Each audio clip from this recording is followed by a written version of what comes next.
Hello bachon, let's read the question. The question says consider the energy diagram of a reaction B is giving A.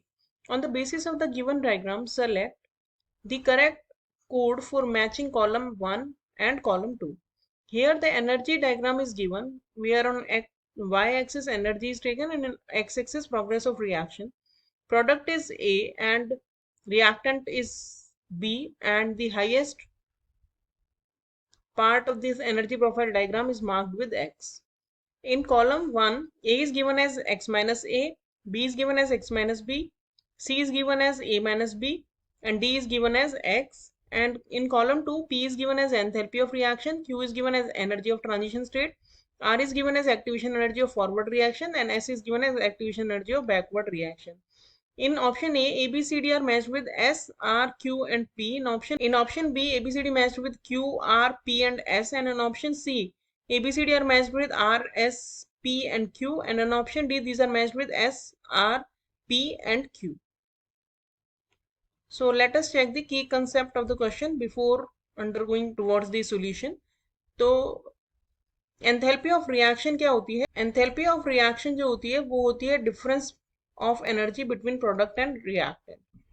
In energy of product and reactant, तो product की जो energy हो और reactant की जो energy हो उसका जो डिफरेंस होता है उसे हम बोलते हैं एंथैल्पी ऑफ रिएक्शन.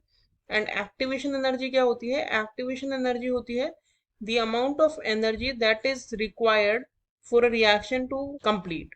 और या फिर हम कह सकते हैं जो एक्टिवेटेड कॉम्प्लेक्स होता है, एक्टिवेटेड कॉम्प्लेक्स और ट्रांजिशन स्टेट जो होती है, जो हाईएस्ट एनर्जी स्टेट होता है, उसकी एनर्जी एंड रिएक्टेंट एनर्जी का जो डिफरेंस होता है उसे हम बोलते हैं एक्टिवेशन एनर्जी. तो ये जो हमने की कंसेप्ट देखा है, इसके बेसिस पे अगर हम इस क्वेश्चन का सॉल्यूशन देखें तो हमारे पास सबसे पहले जो एनर्जी प्रोफाइल डायग्राम दिया है उसको हम बना लेते हैं. उसके बेसिस पे हम समझेंगे कि कौन सा पार्ट किसे रिप्रेजेंट कर रहा है. तो यहाँ पे है रिएक्शन प्रोग्रेस दिया है एक्स एक्सिस पे, और वाई एक्सिस पे हमें दिया है एनर्जी. रिएक्टेंट है कुछ यहाँ पे, बी हमारा रिएक्टेंट है, और प्रोडक्ट की जो एनर्जी है वो लोअर है एज कंपेयर टू रिएक्टेंट, और प्रोडक्ट है ए. और ये जो ट्रांजिशन स्टेट है, ट्रांजिशन स्टेट होता है हाईएस्ट एनर्जी स्टेट, इसे हम बोलते हैं ट्रांजिशन स्टेट या फिर एक्टिवेटेड कॉम्प्लेक्स भी इसे हम बोल सकते हैं. इसकी जो एनर्जी है, यहाँ तक की एनर्जी हमें दी है एक्स से. तो activation energy of forward reaction हमेशा होता है, या फिर हम कहें कि एक्टिवेशन एनर्जी हमेशा होती है रिएक्टेंट और एक्टिवेटेड कॉम्प्लेक्स या ट्रांजिशन स्टेट के बीच का एनर्जी का डिफरेंस. तो ये जो एनर्जी होगी ये होगी एक्टिवेशन एनर्जी. तो एक्टिवेशन एनर्जी बेसिकली हमारी हो गई एक्स माइनस बी, बी की जो एनर्जी थी उसके बीच में. ये होगी फॉरवर्ड रिएक्शन की एक्टिवेशन एनर्जी, क्योंकि फॉरवर्ड रिएक्शन का लिए रिएक्टेंट हमारा बी है. और बैकवर्ड रिएक्शन की अगर हम बात करें तो बैकवर्ड रिएक्शन के लिए हमारा रिएक्टेंट क्या होगा? प्रोडक्ट हमारा रिएक्टेंट हो जाएगा बैकवर्ड रिएक्शन के लिए. तो इनके और एक्टिवेटेड कॉम्प्लेक्स या ट्रांजिशन स्टेट के बीच की एनर्जी का डिफरेंस जो हो गया वो हो गया activation energy for backward reaction.